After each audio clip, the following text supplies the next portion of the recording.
It all started with an old boat. Not just any boat, though. This one was a retired Navy patrol boat. Steel hull. Heavy duty. Battle-worn and proud. The kind of thing that tells a story just by sitting still. I picked it up at an auction after my service ended. It wasn't pretty, not yet. But it meant something to me. For years I served on ships like that. The long nights, the roaring engines, the cold metal under your boots, that boat reminded me of who I was. So I parked it beside my house, right at the edge of my backyard on my own property. And that's where Karen came in. I didn't know her well at first. She lived a few houses down.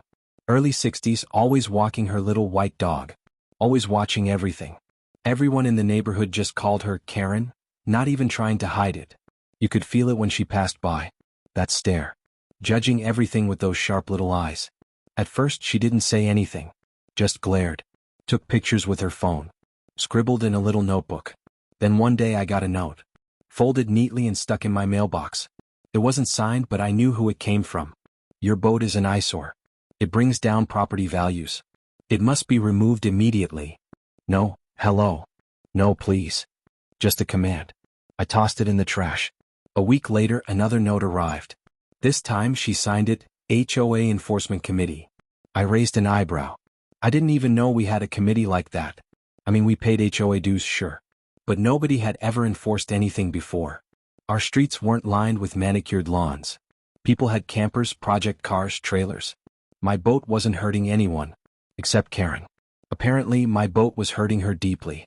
2 days after that second note, I came home from work and found a bright orange tag stuck on the boat. It looked like a warning. It said I was in violation of HOA Rule 14C, visual obstruction and improper storage. It felt like someone had slapped a sticker on my memories. I stood there staring at it, heart pounding. I wasn't angry yet. Just confused. I didn't understand how someone could be so bothered by something that wasn't even on their land. That night I started looking into the HOA rules. I pulled up the handbook we were given when we moved in. Rule 14C? It was vague. It talked about items left in public view for extended periods, but didn't define what public view meant. My boat was on the side of the house, mostly behind a fence. And more importantly, the rule made exceptions for vehicles with historical, military, or specialty status. That's when something clicked. This wasn't just about a boat. This was about control. Karen wasn't enforcing the rules to protect the neighborhood. She was using them to bully people who didn't live the way she thought they should. I wasn't the first. I'd seen her lecture a teenager for skateboarding past her driveway. I'd seen her knock on a neighbor's door because their grass was half an inch too long. She once left a warning on someone's Halloween decorations, in September. It was always her. Always watching. Always reporting. The difference now was she'd picked the wrong target. I served this country. I put in my time. I don't break the rules. But I don't back down either. The next morning I went to the HOA office. It was a small building, barely used. A part-time secretary sat at the front desk, probably younger than my patrol boat. She looked nervous when I asked about the violation. She couldn't even find the file. Then she said something that stuck with me. Karen handles most of the enforcement complaints now. She's very involved. Very involved. That was one way to put it. I asked who authorized the tag. She said it was Karen. I asked who approved it. She said no one. Karen had printed it herself. That was the moment I knew this wasn't official. This was personal. That night I took the tag off. I didn't tear it. I didn't crumple it. I kept it. It was going to be part of the story. The next morning, Karen was outside, arms crossed, staring at the spot where the tag used to be. She saw me and her face twisted like she'd tasted something sour. "You're required to comply with HOA directives," she said. I stayed calm. "I did comply," I said. "I checked the rules. My boat qualifies under the exemption." She blinked, thrown off for a second. Then she said something that made my blood boil. "Well, maybe the rules need to change." That's when I knew it wasn't about the rules at all. It was about her power. Her need to control. She didn't care about the neighborhood. She didn't care about community. She cared about being in charge. And if you didn't fall in line, she'd come for you. The next few weeks were a blur of complaints, emails, and passive-aggressive flyers.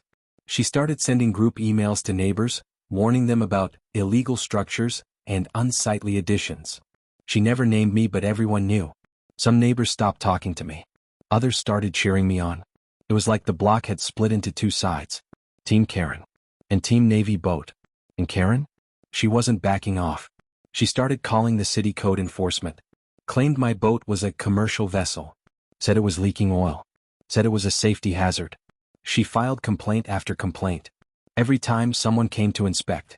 And every time they left shaking their heads. One inspector even told me quietly, "She does this a lot." The thing is, I wasn't even mad anymore. I was fascinated.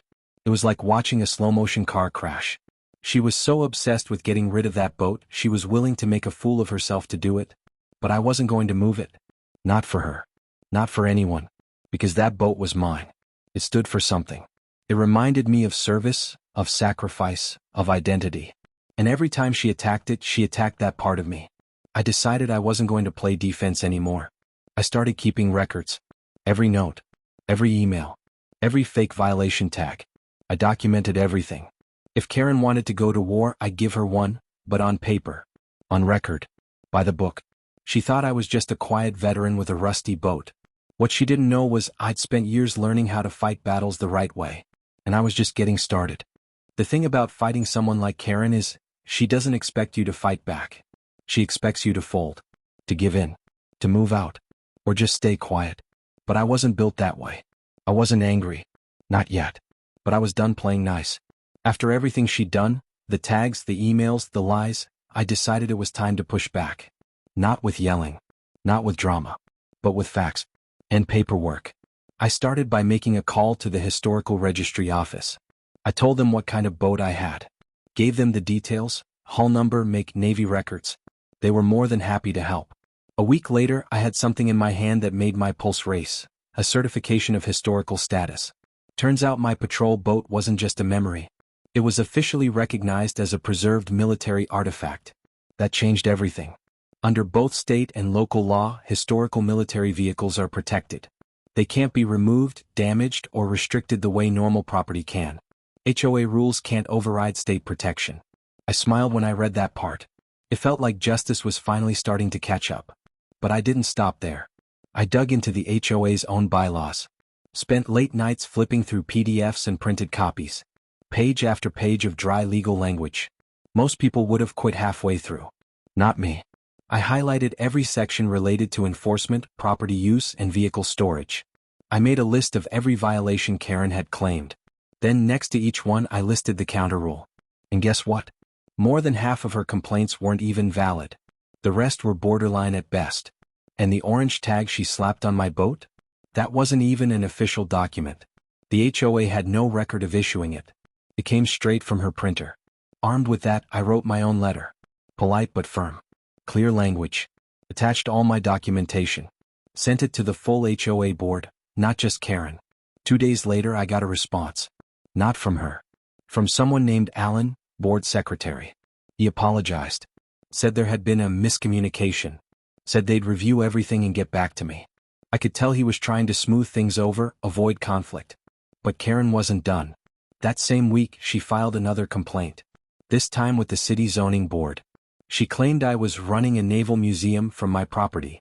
Said I was inviting the public to see the boat. Said there were daily visitors. There weren't. The only people coming by were the occasional neighbor who wanted to take a picture or say thank you. Nothing official. No signs. No fees. Just people who respected what the boat stood for. Still, the city had to investigate. So once again an official came by. Clipboard in hand. Took notes. Asked questions. And once again they found nothing wrong. But this inspector was different. He stayed longer. Asked more personal questions. Finally he said something that made my stomach drop. "You're not the first person she's done this to." I looked at him. He nodded slowly. "She's filed over a dozen complaints in the last year. Most of them ended up dismissed. But she's persistent." That night I couldn't sleep. I kept thinking, how many people had she harassed like this? How many had just backed down because they didn't have the time or energy to fight? This wasn't just about me anymore. It was about the pattern. I decided to talk to my neighbors. Not all of them, just a few I trusted. I started with Paul, the retired mechanic down the street. He nodded as soon as I brought up Karen.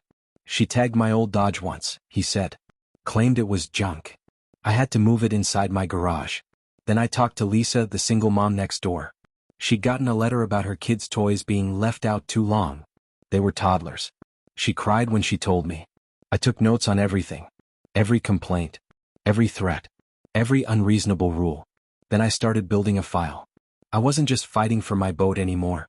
I was documenting a pattern of harassment. And Karen? She was still at it.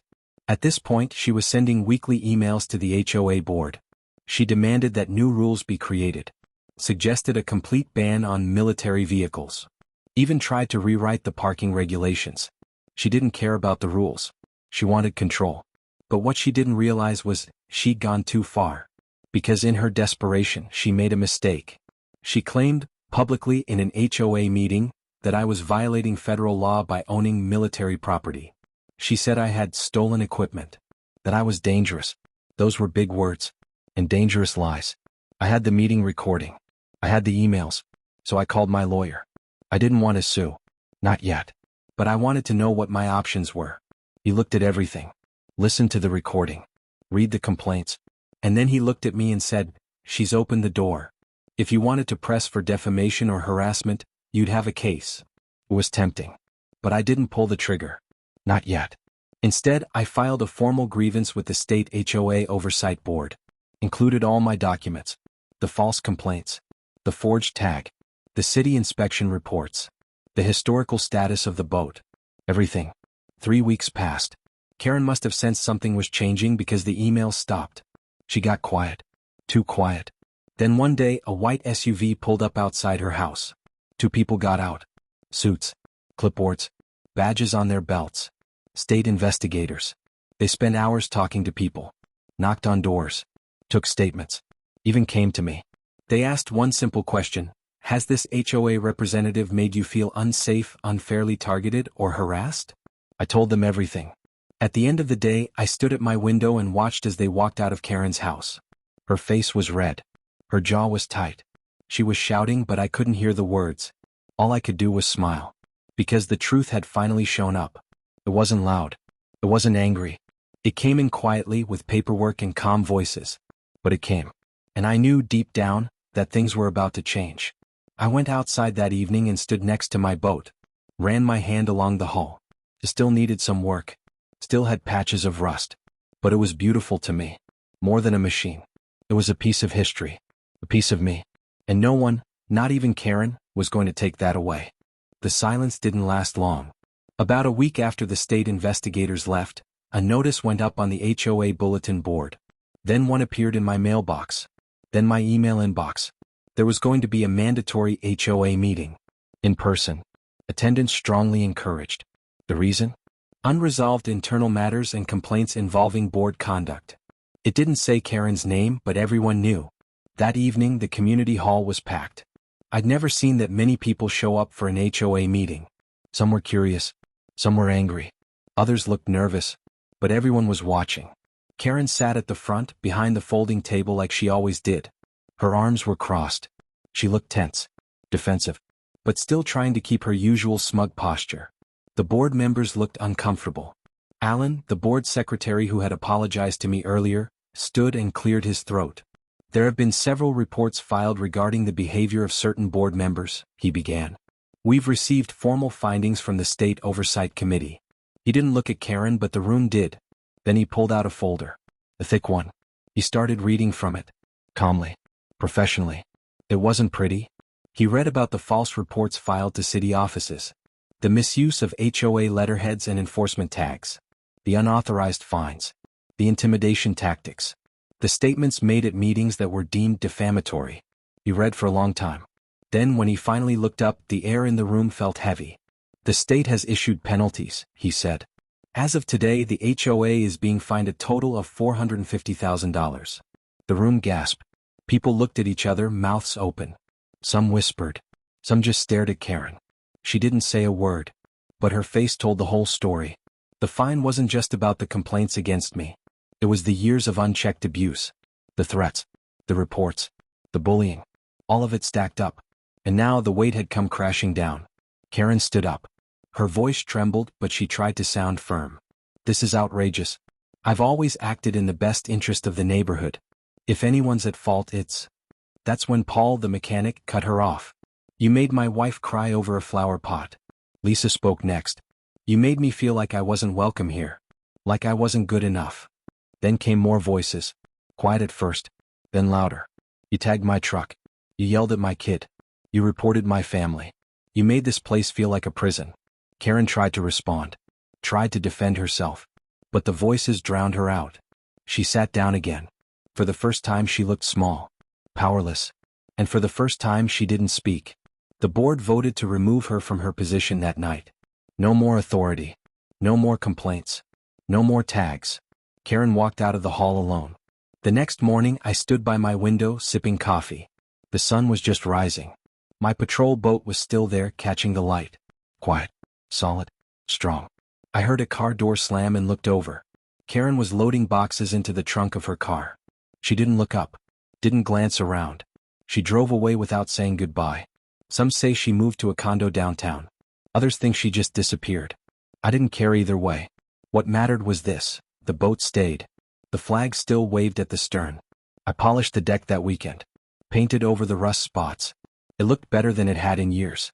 Neighbors started coming by again. Not to complain but to talk. One dropped off cookies. Another asked if their son could take a picture beside the boat. A few vets from the area stopped by and just stood with me in silence. There was healing in the air. Like we all realized something had broken, and now it was finally being fixed. I wasn't looking for a fight when I brought that boat home. All I wanted was to hold on to a piece of something that meant a lot to me. A piece of who I used to be.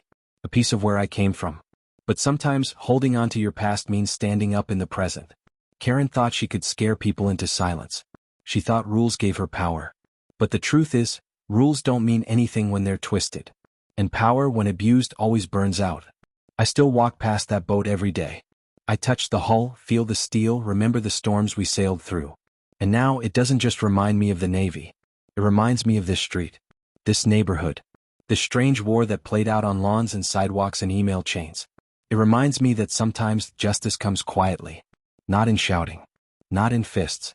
But in standing firm. In knowing the truth. In letting the facts speak louder than fear. Because that's what finally ended it. Not revenge. Not anger. Just quiet persistence. And a whole lot of paperwork. And maybe a little bit of steel.